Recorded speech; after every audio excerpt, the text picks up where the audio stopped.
cause and effects are not different. Excitement is the cause, excitement is the effect. I get tired again and again because all these success mantras that we talk about, hard work, belief, focus, vision, risk taking, talent, perseverance, we can go on and on. But all these success mantras are now the side effects of the process itself. This video is special as I will not only give you a programming tutorial, but we will also give a tribute to a wonderful actor of Bollywood, Sushant Singh Rajput. The day when this video will be uploaded will mark the 13th day after the demise of this remarkable actor. I apologize for this late upload, but I recorded and edit videos a week prior to uploading, so this video was actually recorded a week back. We will learn how to make a console art like this, which you can use to make a variety of arts like a face of someone like this, a map of your country, and a lot of creative things that you can imagine. My name is Aditya Shenoy from Brainy Things, where I make programming simple and fun. YouTube statistics show that a small percentage of you who watch my videos are actually subscribed to this channel, so if you end up liking this video, please consider subscribing. It's free and you can always change your mind in future. Before writing any code, we need to have an input image that we need to draw on the console. Console has a limited number of colors available on it. Although we can use some brighter colors other than black and white, I feel that including color in this video will complicate the video. So we will stick to using only two colors, black and white, for the sake of simplicity. This type of image where there are only two colors in it are called binary images. They are different from grayscale images as this image does not include shades of gray in it. I have this image which I need to convert to a binary image. I have selected this image as this has a plain background. I will open my browser and open this link. You can find this link in the video description as well. I will upload the image. The default threshold is 128. Let's click on apply and see what happens. This image has very dark parts in it, so we need to change the threshold. So what is this threshold? If the threshold is higher, there will be more darker regions like this. If the threshold is lower, there will be less darker regions. So we clearly need to lower the threshold. Let's see by tuning it to 118.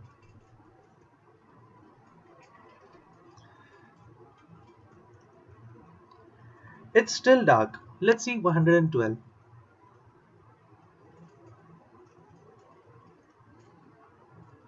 Yes, this seems to be good. Let's download the PNG image of this. Now we can start writing the code. As this is a console art, we will import the curses library to customize the console look. This library comes pre-installed in Linux and Mac OS with the Python package itself. For Windows users like me, we need to install an extra package Windows-curses. The command that you need to run on the console to get the package will be displayed on the screen right now. The next package that we will require is the Python imaging library, that is PIL. To install this, you will again need to run a command that you will see on the screen right now. Once you install these two libraries, you can import them normally. From PIL library, we will only require one module, that is image, so we will write from PIL import image. We will then call the wrapper function inside this curses library, which will do the initialization steps of the console for us. We will pass a function name which will handle what will be displayed on the console.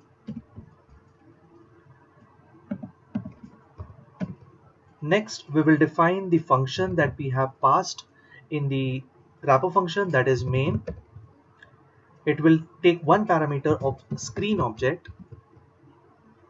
This is the console screen on which we can add or remove text. Now, the image dimensions and the console dimensions will surely mismatch. So we need to take into account both the consoles and the images dimensions. For console dimensions, we will use the screen.getMaxYX function.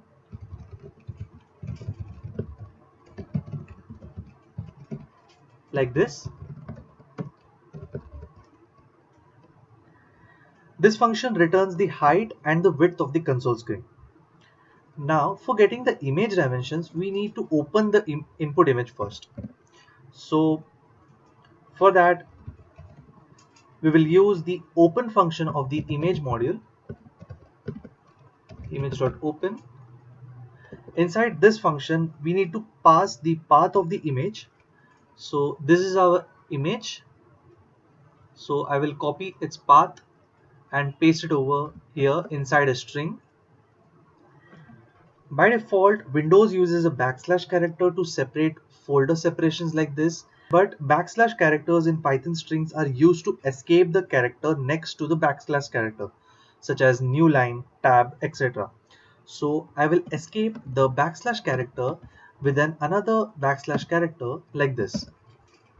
Now getting the image dimensions is very easy. The image object that is returned by the above function, that is this, contains two attributes of height and width to get the dimensions of the image. So image height and image width will be image dot height and image dot width. Now as my screen is in landscape orientation and the image is in portrait orientation, and also the heights of console and image will not match, we need to resize the image so that the console height and the image height matches. But if we just stretch or shrink the image height, the image will be distorted. So we need to maintain the aspect ratio of the image. To resize the image, when you know the new height, like in this case, the new width can be calculated by this formula which will be displayed on the screen.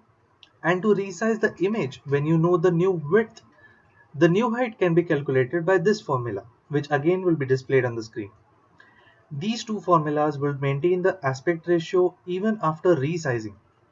So we will use the first formula, as we know that the image height will match the console height.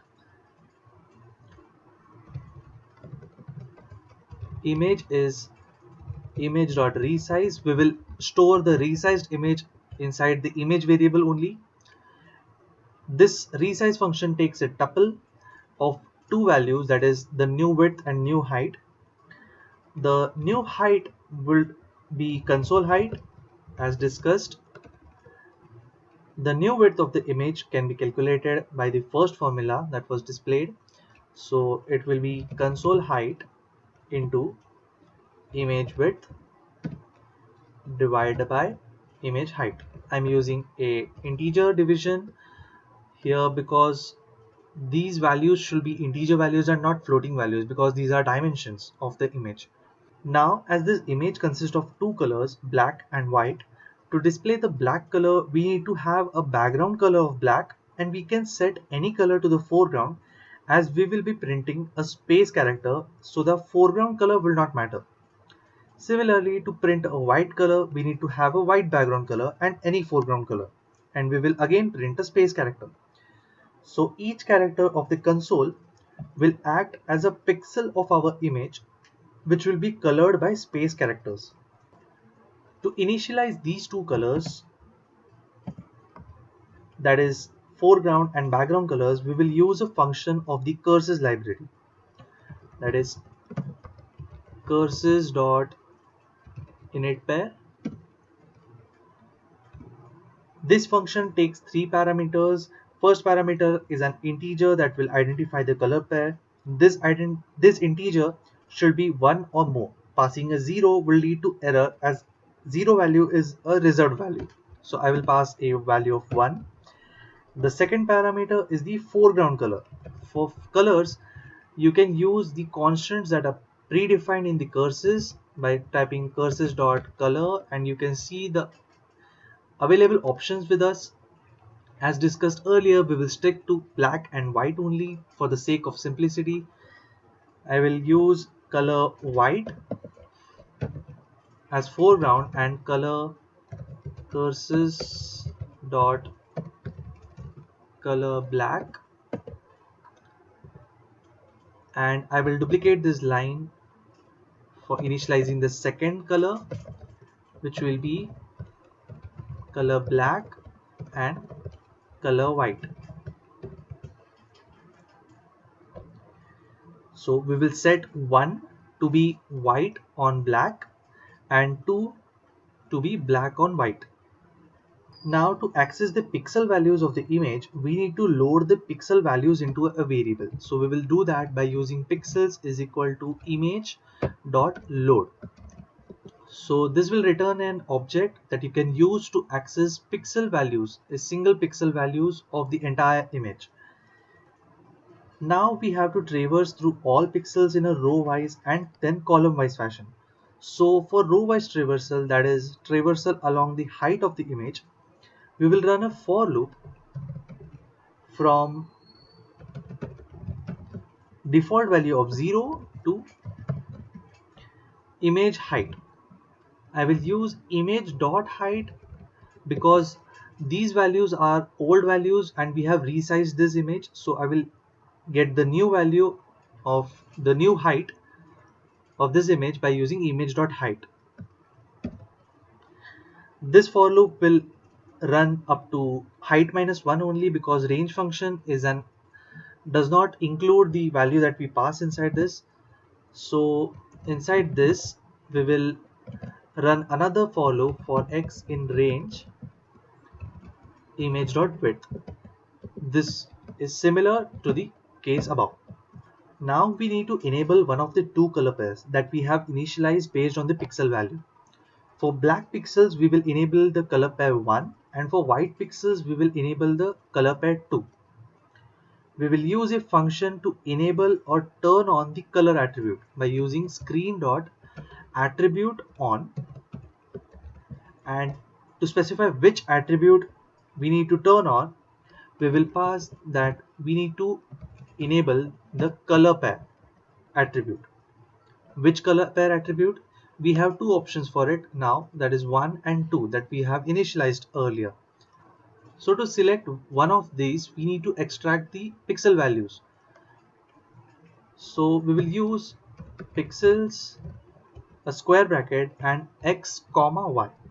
This notation is slightly weird because there is a comma involved inside the square brackets, but trust me, this function works, and this entire thing will return a tuple of values. We have a PNG image, so it will return four values, a four value tuple, that is RGB channels and an alpha channel. If we have passed a JPG image over here, we will get a three value tuple, that is RGB. But as our image is binary, the values of R, G and B will be equal and it will be either 0 or 255 for black and white respectively. So we will take the R channels value only. We will do an integer division of this value with 255 so that 0 and 255 will become 0 and 1. And for 0 result, we need to enable color pair 1, and for 1 result, we need to enable color pair 2. That means we are adding 1 to the result to get the color pair. So there's a lot of going on in this line. So this function enables or turns on the attribute that we pass inside this function. We are passing that we need to enable a color pair of foreground color and a background color. And as we have two options over here, we need to pass which color pair we are talking about, and that depends on the pixel color value. And as we are using a binary image, the values of R, G and B will be equal. So we will first extract the tuple of these RGB channels by using pixels square bracket x comma y, and we will extract one of the three channels. It doesn't matter because they are going to be same. We will divide this value by 255 to convert 0 to 0 and 255 to 1, and we need to convert 0 to 1 and 1 to 2. So that means we need to add 1 to the result. So I'm going to add 1 over here, and that will enable the color pair that we have passed here. Now we need to display a space character with this color attribute on. For that, I will use a screen.add_string function. It will take three parameters. First parameter is the y coordinate. As we have resized the image to match its height to the console height, we will pass y as it is. Next parameter is the x coordinate. We can pass directly x here, but the image will be left aligned instead of center aligned. To center align the image, we will add an offset of console width minus image.width, the whole divided by 2, and we will add this offset to x value. This image will help you understand this better. And the third parameter will be the string that we need to print. In this case, it is a space character. Now as we are done with the printing of the space, we need to disable or turn off the color attribute that we have turned on over here on this line. This is very straightforward. I will duplicate this line and move this line after this printing of the space, and I will convert this on to off. That's it. Rest all will remain the same. We are turning on the attribute and we are turning off the attribute. So by this, all the changes that we require on the screen are made, but to actually see those changes, we need to refresh the screen using screen.refresh function. If we run this program now, the console will be opened for a fraction of a second, and as after this function executes, the cursor's application closes. So to avoid this, we will wait for a user input by using screen.getCharacter function. This will keep the application open until the user has pressed any key. Let's open the terminal.